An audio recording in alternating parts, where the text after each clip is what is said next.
নমস্কার বন্ধুরা, আবারও চলে এলাম আবহাওয়ার একটি গুরুত্বপূর্ণ আপডেট নিয়ে। আজ বুধবার 13ই আগস্ট বঙ্গোপসাগরে তৈরি হতে চলেছে নতুন নিম্নচাপ। এর প্রভাব পশ্চিমবঙ্গে কতটা পড়বে, বাংলাদেশে কতটা পড়তে চলেছে, তার পাশাপাশি উত্তরবঙ্গে কেমন বৃষ্টিপাত হবে, ভারী থেকে অতি ভারী বৃষ্টিপাত উত্তরবঙ্গে আবারও কবে আসতে চলেছে, ভারতবর্ষের রাজ্যগুলিতে কেমন ঝড় বৃষ্টি হওয়ার সম্ভাবনা এই নিম্নচাপটির ফলে থাকবে, তার সাথে প্রত্যেকটা জেলায় আমরা দেখব যে কত মিলিমিটার বৃষ্টিপাত হবে। প্রত্যেকটা জেলায় বাংলাদেশের শহরগুলিতে আমরাও দেখব যে কত মিলিমিটার বৃষ্টিপাতের সম্ভাবনা রয়েছে। প্রথমে আমরা দেখে নেব যে নিম্নচাপের ফলে কেমন বৃষ্টিপাতের সম্ভাবনা রয়েছে। উত্তরবঙ্গে রাতে ভারী থেকে অতি ভারী বৃষ্টিপাতের পূর্বাভাস ছিল এবং দুপুর পর্যন্ত উত্তরে ভারী বৃষ্টির সম্ভাবনা রয়েছে।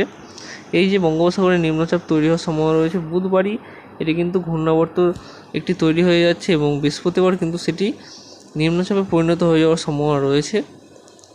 এবং এই নিম্নচাপটির ফলে আমরা প্রথমে দেখে নেব যে বুধবার কেমন বৃষ্টিপাত হওয়ার সম্ভাবনা রয়েছে দক্ষিণবঙ্গ এবং বাংলাদেশে।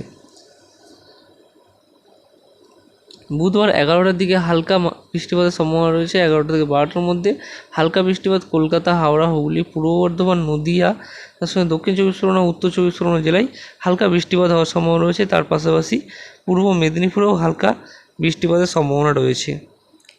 বাংলাদেশের প্রায় প্রত্যেকটা জেলাতেই হালকা বৃষ্টিপাতের সম্ভাবনা রয়েছে।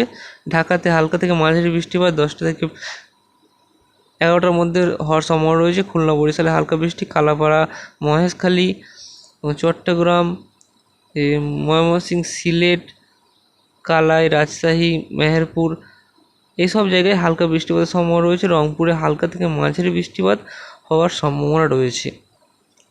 উত্তরে ভারী থেকে অতি ভারী বৃষ্টিপাত 10টা থেকে 11টার মধ্যে হওয়ার সম্ভাবনা রয়েছে।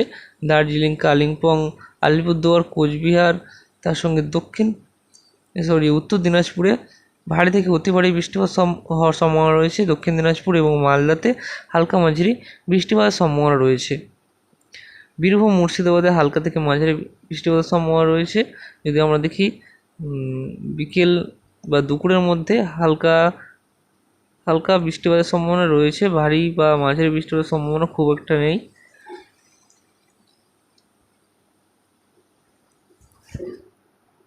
তো বৃহস্পতিবার তৈরি হয়ে যাচ্ছে নিম্নচাপ। আপনারা দেখতে পাচ্ছেন এই যে নিম্নচাপ এখানে তৈরি হচ্ছে পশ্চিমবঙ্গ এবং বাংলাদেশে।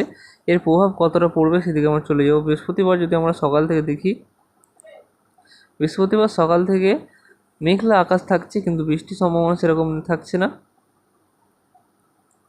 যদি আমরা 11টা থেকে 12টার মধ্যে যাই, তো নেটের একটু প্রবলেম আসছে।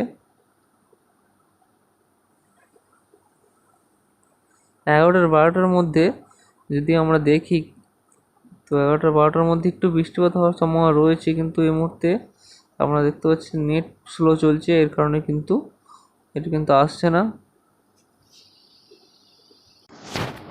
তো আপনারা দেখতে পাচ্ছেন যে দুপুরের দিকে, বৃহস্পতিবার দুপুরের দিকে হালকা থেকে মাঝারি বৃষ্টিপাত দক্ষিণবঙ্গের সবকটি জেলাতেই হওয়ার সম্ভাবনা রয়েছে। প্রত্যেকটা জেলাতেই দক্ষিণবঙ্গে হালকা থেকে মাঝারি বৃষ্টিপাতের সম্ভাবনা রয়েছে। এবং বিকেলের দিকে যদি আমরা যাই, বিকেল 4টে থেকে 5টার মধ্যে আবার বৃষ্টিপাত কমে যাচ্ছে, হালকা বৃষ্টিপাত হয়ে যাচ্ছে। এবং রাতের দিকে যদি আমরা যাই, রাতের দিকে বৃষ্টিপাত কমে যাচ্ছে। দু একটি জেলায় যেমন পূর্ব মেদিনীপুর, দক্ষিণ চব্বিশ পরগনা এবং পশ্চিম মেদিনীপুরে হালকা থেকে মাঝারি বৃষ্টিপাত হওয়ার সম্ভাবনা রয়েছে। নিম্নচাপটির প্রভাব সবথেকে বেশি পড়বে। এই যে নিম্নচাপটি কিন্তু পশ্চিমবঙ্গ থেকে অনেকটা দূরে রয়েছে এবং বাংলাদেশ থেকে অনেকটা দূরে রয়েছে। এর কারণে যে মধ্য ভারত রয়েছে, মধ্য ভারতের বেশ কিছু রাজ্যের প্রভাব সবথেকে বেশি রয়েছে মধ্যপ্রদেশে এবং মহারাষ্ট্র, গুজরাটে এর প্রভাব সবথেকে বেশি পড়বে। তার সাথে অন্ধ্রপ্রদেশের কিছু অংশে এই ভারী থেকে অতি ভারী বৃষ্টিপাত এই নিম্নচাপটির ফলে হওয়ার সম্ভাবনা রয়েছে। তো নিম্নচাপটির ফলে খুব একটা বেশি বৃষ্টিপাত পশ্চিমবঙ্গ হবে না, হালকা মাঝারি বৃষ্টিপাত বৃহস্পতিবার হওয়ার সম্ভাবনা রয়েছে। তারপর কিন্তু আবারও হালকা বৃষ্টিপাত শুক্রবার থেকে হওয়ার সম্ভাবনা রয়েছে এবং শুক্রবার থেকে আবারও বৃষ্টিপাত কমে যাবে। বৃহস্পতিবার একটু বৃষ্টিপাত বাড়বে। যদি আমরা এখানে দেখি কত মিলিমিটার বৃষ্টিপাত হবে, এক নজরে আমাদের দেখিয়ে দিচ্ছে আপনাদের যে আগামী 4 দিনের মধ্যে কত মিলিমিটার বৃষ্টিপাত হওয়ার সম্ভাবনা রয়েছে। তো এখানে আমরা চলে যাচ্ছি, বৃষ্টির পরিমাপে আমরা চলে যাব এবং আগামী 4 দিনের মধ্যে কত মিলিমিটার বৃষ্টিপাত হতে পারে সেদিকে আমরা চলে যাচ্ছি। এখানে আগামী 4 দিন চলে যাবো। আজ বুধবার 10টার পর থেকে আগামী 4 দিনে কত মিলিমিটার বৃষ্টিপাত হওয়ার সম্ভাবনা রয়েছে সেদিকে আমরা দেখে চলে যাচ্ছি। তো আজ কিন্তু একটু নেটের সমস্যা হচ্ছে, দেখতে পাচ্ছেন আপনারা। এই যে চলে এসেছে 4 দিনে কত মিলিমিটার বৃষ্টিপাত হবে তার একটা এখানে ম্যাপের ছবি চলে এসেছে। এবং দক্ষিণবঙ্গে যদি আমরা দেখি কলকাতাতে 24 মিলিমিটার 4 দিনে, দক্ষিণ 24 পরগনায় 4 দিনে 25 মিলিমিটার, উত্তর 24 পরগনায় 4 দিনে 26 মিলিমিটার, নদিয়াতে 26 মিলিমিটার। যদি আমরা দেখি এখানে আর কিছু শহরের আমরা দেখে নেব যে কত মিলিমিটার বৃষ্টিপাতের সম্ভাবনা রয়েছে। যেমন বর্ধমানে 27 মিলিমিটার, পূর্ব বর্ধমানে 31 মিলিমিটার, পান্ডুয়াতে 31 মিলিমিটার, চাকদহতে 31 মিলিমিটার, শান্তিপুরে 29, কৃষ্ণনগরে 28, কাটোয়াতে 23 মিলিমিটার এবং আরামবাগে 25 মিলিমিটার। আরও কিছু শহরে আমরা দেখি না, উলুবেড়িয়ায় 25 মিলিমিটার, কোলাঘাটে 24 মিলিমিটার, তমলুকে 24 মিলিমিটার, বারুইপুরে 29 মিলিমিটার এবং হলদিয়ায় 25 মিলিমিটার, গোসাবাতে 20 মিলিমিটার। এরকম কিন্তু বৃষ্টির সম্ভাবনা থাকছে। আমরা বাঁকুড়াতে দেখে নেব, বাঁকুড়াতে 18 মিলিমিটার, পুরুলিয়াতে 9.5 মিলিমিটার, এবং চন্দননগর হুগলিতে 24 মিলিমিটার, হাওড়াতে 25 মিলিমিটার। আগামী 4 দিনের মধ্যে এটি কিন্তু বৃষ্টির পরিমাণ কত মিলিমিটার বৃষ্টিপাত হবে সেদিকে কিন্তু আমরা জানছি এটা। তো মালদা জেলায় 16 মিলিমিটার, মুর্শিদাবাদে 17 মিলিমিটার এবং বীরভূমে 19 মিলিমিটার। চলে যাচ্ছি আমরা উপরের দিকে। দক্ষিণ দিনাজপুরে 22 মিলিমিটার আশপাশে বৃষ্টিপাত হবে, উত্তর দিনাজপুরে 51 মিলিমিটার, শিলিগুড়িতে 66 মিলিমিটার, জলপাইগুড়িতে 51 মিলিমিটার এবং কোচবিহারে 47 মিলিমিটার, আলিপুরদুয়ারে 47 মিলিমিটার। এরকম কিন্তু বৃষ্টির পরিমাণ থাকতে চলেছে। এবং বাংলাদেশের দিকে যদি আমরা দেখি, বাংলাদেশের দু একটি শহরে আমরা দেখে নেব। বাংলাদেশের রংপুরে 40 মিলিমিটার এবং কালায়ে 19 মিলিমিটার, রাজশাহীতে 16 মিলিমিটার, ময়মনসিংহে 40 মিলিমিটার,